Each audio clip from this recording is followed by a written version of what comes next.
सब खां पहिरियां त शहीद मुश्ताक खासकेली जी शहादत के अॼु 2 साल गुज़री चुका आहिनि, जंहिंखे कराची जे अंदरि टारगेट करे शहीद कयो वियो, जंहिंजा कातिल ॿधी सरकार खे ॾिना आहिनि।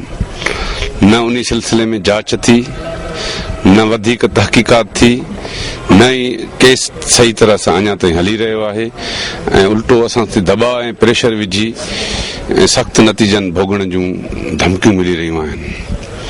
असीं ही सभु सिंध जा जेके साईं GM जा पैरोकार धरती माउ जा पुट आहियूं, उहे सिंध जे तारीख़ी वजूद जी सलामती जे लाइ मुसलसिल जदोजहद पिया कयूं ऐं अॼु सिंध जंहिं अताब ऐं मुसीबतनि में वरतल आहे, शहरनि जे अंदरि हिकु मनसूबाबंदी तहत क़त्लेआम करायो पियो वञे। इक़्तिदार जी रसाकशी, इक़्तिदार जी हिसेपती जी वेढ़ में कराची खे ऐं सिंध खे मक़तल गाह बणायो वियो आहे। रोज़ 10, 15, 20, 25, 50 माण्हू मरनि पिया। को बि तदारक करण वारो, दाद फरियाद ॿुधण वारो कोन्हे। सिंध जे माण्हुनि पीपल्स पार्टी खे वोट ॾेई इक़्तिदार जे ऐवाननि ताईं त पहुचायो आहे, पर हू सिंधी क़ौम खे तहफ़ुज़ ॾियण में मुकमल तरह नाकाम बि आहिनि। अॼु कराची जे अंदरि ANP मशरजे थी त बि उन्हनि जे गोलियुनि जो बख सिंध जो माण्हू थिए थो। AMQM वारा फसाद था कनि त उन्हनि जे गोलियुनि जो निशानो बि सिंधी माण्हू थिए पियो।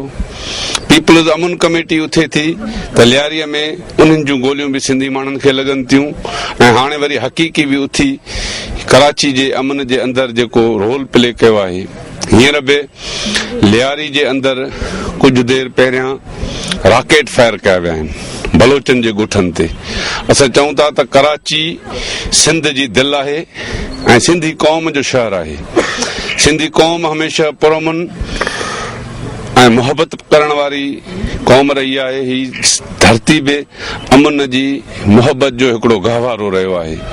उन धरती ते फसाद कराए, क़त्लेआम कराए ऐं के उर्दू चैनल सिंध जे अंदरि खूनी रांदि कराइण घुरनि था, जंहिंमें ख़सूसी तौर ते जियो जो जेको किरदारु आहे इंतिहाई क़ाबिल मज़मत आहे, जंहिं सिंधी ऐं उर्दू ॻाल्हाईंदड़नि खे पाण में विढ़ाइण जी साज़िश में ॾींहं राति मसरूफ़ आहे। ऐं चवां थो त हिन जो इहो पुराणो रिकॉर्ड रहियो आहे त 73 में बि जंग अख़बार जॾहिं सुर्खियुनि में इहे ख़बरूं हलायूं कि उर्दू का जनाजा निकल रहा है, जरा धूम से निकले, जहिड़ियूं इश्तियाल अंगेज़ियूं ख़बरूं ॾेई ॿोली वारा फसाद कराया।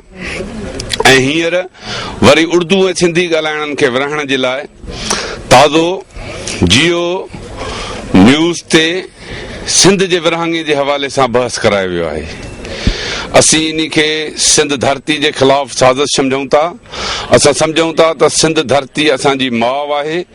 को बि गैरतमंद पुट धरती माउ जे विरहाङे जी हिमायत त छा, पर ॻाल्हि ॿुधण बि जेको आहे सो बर्दाश्त न कंदो। सिंध जा दुश्मन ॿुधी छॾनि त सिंध खे विरहाइण वारनि जा असां गभा गभा कंदासीं।